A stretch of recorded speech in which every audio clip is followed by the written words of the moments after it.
الحمدللہ رب العالمین والصلاة والسلام علی خاتم النبیین اما بعد فاعوذ باللہ من الشیطان الرجیم بسم اللہ الرحمن الرحیم الصلاة والسلام علیک یا رسول اللہ وعلی آلک واصحابک یا حبیب اللہ الصلاة والسلام علیک یا نبی اللہ وعلی آلک واصحابک یا نور اللہ۔ نانا حسنین صلی اللہ تعالی علیہ وسلم نے فرمایا مجھ پر کٹا ہوا درود پاک نہ پڑھا کرو۔ عرض کی یا رسول اللہ یہ کٹا ہوا درود پاک کیا ہے؟ صحابہ کے اس سوال پر جناب رسالت مآب صلی اللہ علیہ وسلم نے فرمایا تقولون اللہم صلی علی محمد وتمسکون، نامکمل درود یہ کہ تم میری آل پر درود نہ پڑھو اور صرف اللہم صلی علی محمد تک پڑھ کر رک جاؤ۔ فرمایا اس کے بجائے یوں پڑھا کرو اللہم صلی علی محمد وعلی آل محمد۔ اعلیٰ حضرت نے اسلام رضا میں کیا کہا؟ ان کے مولا کی ان پر کروڑوں درود، ان کے اصحاب و عطرت پہ لاکھوں سلام، پارہائے صحف غنچہ ہائے قدس، اہل بیت نبوت پہ لاکھوں سلام۔ یاد رکھیں کہ محرم حرمت والے مہینوں میں سے، عزت والے، شان والے، عظمت والے مہینوں میں سے، اور حرمت والے مہینوں میں محرم جو ہے افضل مہینہ۔ اچھا، اس مہینے میں کربلا والوں کی یاد کی جاتی ہے۔ ویسے تو ساری زندگی کرنی، جو آقا کی یاد کرے گا تو آقا کی آل کی بھی یاد کرے گا، مگر بالخصوص محرم کے اندر شہدائے کربلا، نواسۂ رسول، جگر گوشائے بطول، امام علی مقام، امام عرش مقام، امام حسین رضی اللہ عنہ کی شان و عظمت کو بیان کیا جاتا ہے تاکہ اہل بیت اطہار کی محبت دلوں میں پیدا ہو جائے، اگر ہے تو تازہ ہو جائے اور بڑھ جائے۔ نانا حسنین فرماتے ہیں قال النبی صلی اللہ علیہ وسلم ہما ریحانتا من الدنیا، حسن و حسین دنیا میں میرے دو پھول ہیں۔ یعنی آقا علیہ الصلوۃ والسلام فرما رہے ہیں حسن و حسین دنیا میں جنت کے پھول ہیں جو مجھے عطا ہوئے ہیں، اور ان کے جسم سے جنت کی خوشبو آتی ہے، اور آقا علیہ الصلوۃ والسلام انہیں سونگا کرتے تھے۔ اور مولا علی مشکل کشا رضی اللہ تعالی عنہ تو انہیں پیارے آقا علیہ الصلوۃ والسلام کس طرح فرمایا کرتے تھے السلام علیکہ یا ابا ریحانین، اے دو پھولوں کے والد تم پر سلام ہو۔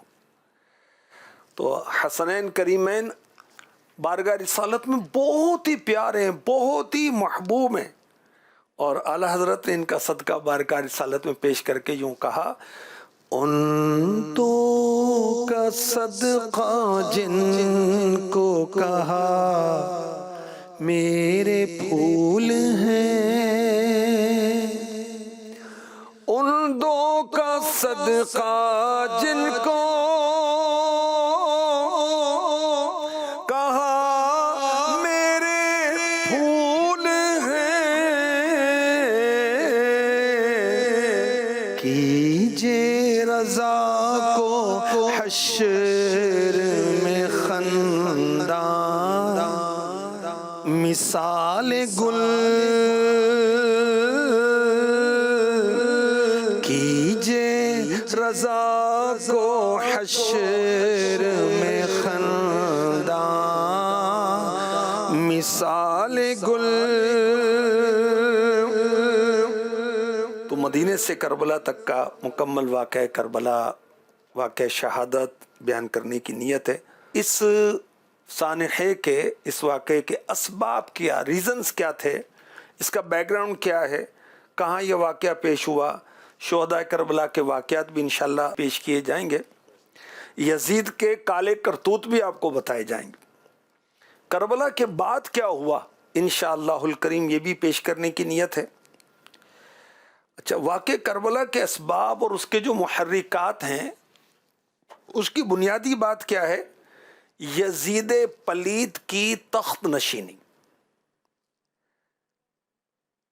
حضرت امیر معاویہ جو کہ صحابی ابن صحابی ہیں رضی اللہ عنہ، دنیا سے آپ نے پردہ فرمایا۔ اب یزید پلید جو ہے وہ تخت پر بیٹھتا ہے۔ امیر معاویہ رضی اللہ تعالی عنہ یہ میرے آقا علیہ الصلوۃ والسلام کے صحابی ہیں، جنتی ہیں، اور اہل بیت اطہار سے پیار کرنے والے، عزت کرنے والے۔ جب ان کا آخری وقت آیا، یزید کو بلایا اور کہا کہ امام حسین پر احسان و مروت کی نظر رکھنا، وہ لوگوں میں بہت مقبول ہے، ان کے ساتھ صلہ رحمی کرنا، ان سے نرمی کرنا ہی تیرے حق میں بہتر ہے، مگر یزید پلید پر بدبختی اور شقاوت غالب آئی اور اس نے اپنے محترم والد کی وصیت کو نہ مانا، نہ لیا، اور اہل بیت اطہار کے بے گناہ خون سے اپنے ہاتھوں کو رنگا۔ یزید کے فریب کا معاویہ سے کیا حساب؟ اب دیکھیں کہ بیٹے نے کوئی کارنامہ کیا تو باپ کا کیا قصور ہے؟ یہاں اس کو شاعر یہ کہہ رہا ہے کہ یزید کے فریب کا معاویہ سے کیا حساب، نبھا نہ پایا وہ شقی نیابت معاویہ، نبھا نہ پایا وہ شقی، کون شقی؟ یزید پلیت، نبھا نہ پایا وہ شقی نیابت معاویہ، وہ کر گئے نصیحتیں اصول حق پہ چلنے کی، پسر کے فعل بد سے ہے براءت معاویہ۔ امیر معاویہ رضی اللہ تعالی عنہ اسلام کے پہلے بادشاہ ہیں، پہلے سلطان ہیں، 40 سال آپ کی حکومت رہی۔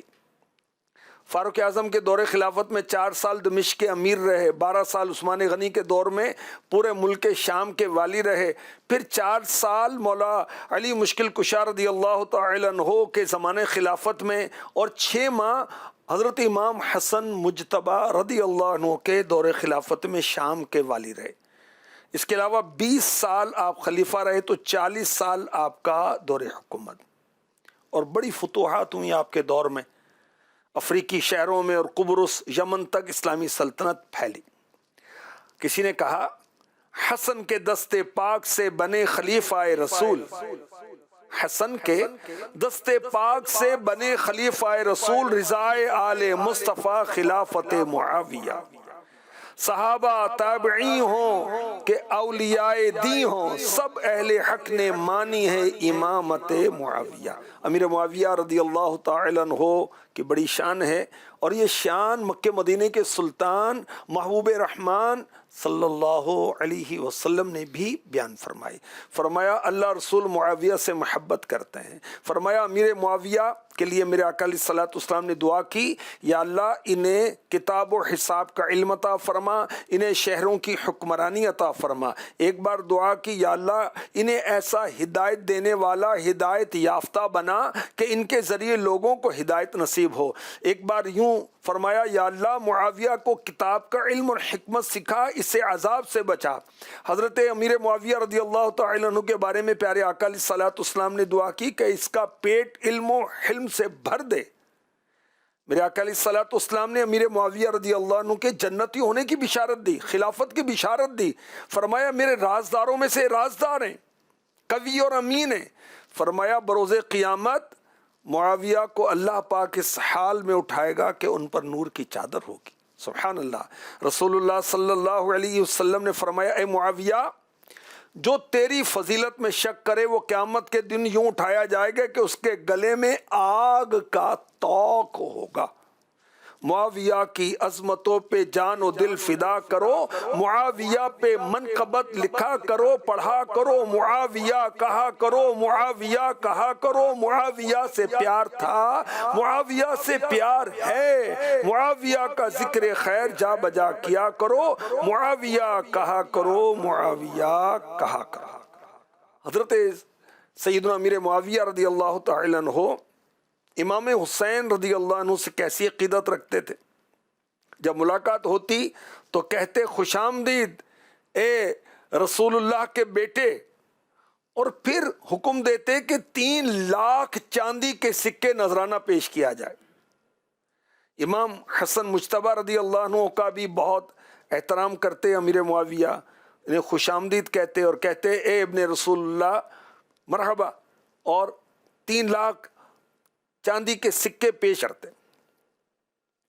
اچھا، اگر حسن و حسین رضی اللہ عنہما اور امیر معاویہ کے درمیان محبت برا تعلق اور نسبت نہ ہوتی تو نذرانہ کیوں قبول کرتے؟ کسی نے کہا حسین اور حسن سے ان کو والہانہ پیار تھا، ایمان سے پڑھو کبھی تو سیرت معاویہ۔ حضرت امیر معاویہ رضی اللہ تعالی عنہ اپنے ہم نشینوں سے فرمایا کرتے، آبا و اجداد، چچا پھپھی ماموں خالو کے اعتبار سے لوگوں میں سب سے زیادہ معزز یعنی عزت والا کون ہے؟ عرض کے امیر المؤمنین آپ زیادہ جانتے ہیں، امام حسن مجتبیٰ۔ ان کا مبارک ہاتھ پکڑا، کہا یہ ہیں، ان کے والد علی ہیں، والدہ خاتون جنت ہیں، نانا رسول اللہ ہیں، سیدہ خدیجہ ان کی نانی ہیں، سیدنا جعفر ان کے چچا ہیں، سیدہ حالہ بنت ابی طالب ان کی پھپھی جان ہیں، اور نبی کریم علیہ الصلوۃ والسلام کی اولاد ان کے ماموں اور خالائیں ہیں۔ امیر معاویہ رضی اللہ تعالی عنہ مولا علی مشکل کشا رضی اللہ عنہ سے بھی عقیدت رکھتے تھے، محبت رکھتے تھے۔ جب تذکرہ ہوتا تو فرمایا کرتے خدا کی قسم جب علی کلام فرماتے یا امیر معاویہ فرماتے رضی اللہ عنہ، ان کی آواز شیر کی سی گرج والی ہوتی تھی، ظاہر ہوتے تو چاند کی طرح روشن ہوتے، نوازتے تو بارش کی طرح بے انتہا عطا فرماتے۔ حاضرین نے کہا آپ افضل ہیں یا حضرت علی؟ فرمایا حضرت علی رضی اللہ عنہ کے چند نقوش بھی آل سفیان سے بہتر ہیں۔ اور پھر مولا علی کی شان میں اشعار پڑھنے کا کہتے اور جو اشعار پڑھتے ان کو انعامات سے نوازا کرتے تھے۔ مولا علی کا تم نے ہمیشہ ادب کیا، کرتے رہے علی بھی ہیں شفقت معاویہ، بے شک معاویہ سے ہے برتر علی کی شان۔ یاد رکھیں مولا علی مشکل کشا رضی اللہ تعالی عنہ کی شان امیر معاویہ سے بہت ارفع و اعلیٰ ہے۔ بے شک معاویہ سے ہے برتر علی کی شان، رکھتے نہیں ہیں ان سی فضیلت معاویہ۔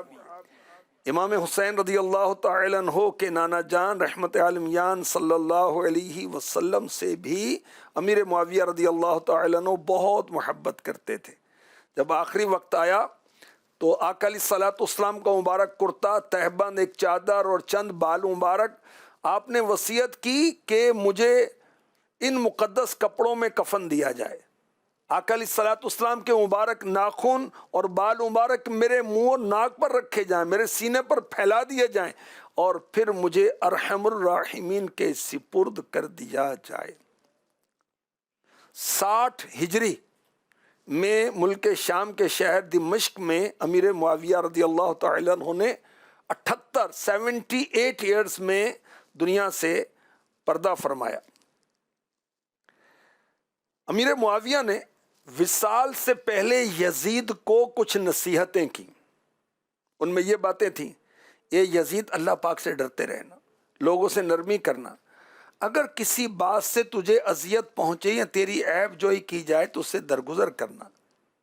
امیر معاویہ نے رضی اللہ عنہ یزید پلیت کو یہ نصیحتیں کیں، لڑائی جھگڑے غصے سے بچتے رہنا ورنہ تو خود کو اپنی رعایا کو ہلاک کر دے گا، شرفاء اور عزت دار لوگوں کی توہین اور خود کو ان پر بڑا ثابت کرنے سے بچنا، ان کے لیے یوں نرم ہو جانا کہ وہ تجھ میں ضعف اور کمزوری نہ پائیں، ان کے لیے اپنا بستر بچھائے رکھنا، انہیں اپنے قریب رکھنا، اس طرز عمل سے وہ تیرے حق کو پہچان جائیں گے، ان کی توہین اور ان کے حق کو ہلکا جاننے سے پرہیز کرنا ورنہ وہ بھی تیری توہین کریں گے، تیرے حق کو ہلکا جانیں گے، تجھے برا بھلا کہیں گے۔ یزید کو امیر معاویہ رضی اللہ عنہ نے یہ نصیحت بھی کی، جب تو کسی کام کا ارادہ کرے تو متقی بزرگوں تجربہ کار حضرات سے مشورہ کرنا، ان کی مخالفت نہ کرنا، اپنی رائے کو ترجیح دینے سے بچتے رہنا، رائے ایک جگہ ٹھہرتی نہیں ہے، جو کام تیرے نزدیک بہتر ہو اور کوئی شخص اس کام پر تیری رہنمائی کر دے تو اس مشورے کی تصدیق کرنا، اپنی فوج کی نگرانی، نگہبانی اور اصلاح کرتے رہنا، نماز میں حاضری کو یقینی بنانا، مکے اور مدینے والے لوگوں کو عزت دینا، وہ تیرا خاندان ہے، تیری اصلیں، اور اہل شام کے مرتبے کو بھی نہ بھلانا۔ شہر والوں کی طرف خطوط روانہ کرتے رہنا جس میں نیکی کی دعوت ہو۔ اگر تمام صوبوں سے لوگ وفود کی صورت میں تیرے پاس آئیں تو ان سے اچھا سلوک کرنا، عزت کرنا، کسی تہمت لگانے والے اور چغل خور کی باتوں میں نہ آنا، بے شک میں نے انہیں برا وزیر پایا ہے۔ اگر میری وصیت پر تو نے عمل کیا، لوگ تیرا حق پہچان لیں گے، تیری سلطنت وسیع ہو جائے گی اور تو لوگوں کی نگاہوں میں عظیم ہو جائے گا۔ امیر معاویہ نے اتنی زبردست نصیحتیں کیں مگر یہ بدبخت اس سے کچھ حاصل نہ کر سکا، اور یہاں تک کہ اس نے اپنے والد محترم کے جنازے میں بھی شرکت کی سعادت حاصل نہیں کی۔ اللہ اکبر۔ تو یزید کے فسق و فجور سے امیر معاویہ رضی اللہ تعالی عنہ کی برات ہے۔ مفتی احمد یار خان نعیمی رحمۃ اللہ تعالی علیہ لکھتے ہیں کہیں ثابت نہیں کہ امیر معاویہ رضی اللہ عنہ کی حیات میں یزید فاسق و فاجر تھا۔ امیر معاویہ نے اس کے فسق کو، اس کے فجور کو، اس کے کالے کرتوتوں کو جانتے ہوئے اس کو جانشین کیا، ایسا نہیں۔ اور بڑی پیاری مثال دی مفتی احمد یار خان نعیمی نے، شیطان کو اس کے کفر ظاہر ہونے کے بعد اللہ پاک نے جنت سے نکالا اور فرشتوں کے گروہ سے نکالا، اس سے پہلے اس کو ہر جگہ رہنے کی اجازت تھی۔ اس کی عظمت و حرمت فرمائی گئی، جب شیطان کا کفر ظاہر ہوا تو پھر اس کو کافر قرار دیا گیا۔ تو جب یزید کا فسق و فجور ظاہر نہیں ہوا تھا تو وہ فاسق و فاجر کے زمرے میں نہیں آ سکتا تھا، تو امیر معاویہ رضی اللہ تعالی عنہ پر الزام نہیں لگایا جا سکتا کہ آپ نے اپنے فاسق و فاجر بیٹے کو سلطنت دے دی۔ اللہ اکبر۔ اور یاد رکھیں، مفتی صاحب لکھتے ہیں جو روایت امیر معاویہ کسی صحابی کا فسق ثابت کرے وہ مردود ہے، کیونکہ قرآن کے خلاف ہے۔ تمام صحابہ بحکم قرآنی متقی ہیں۔ اللہ کریم ہمیں حسنین کریمین کی، سیدوں کی، اہل بیت اطہار کی سچی محبت نصیب فرمائے، صحابہ کرام کا ادب و احترام نصیب فرمائے۔ اللہم آمین۔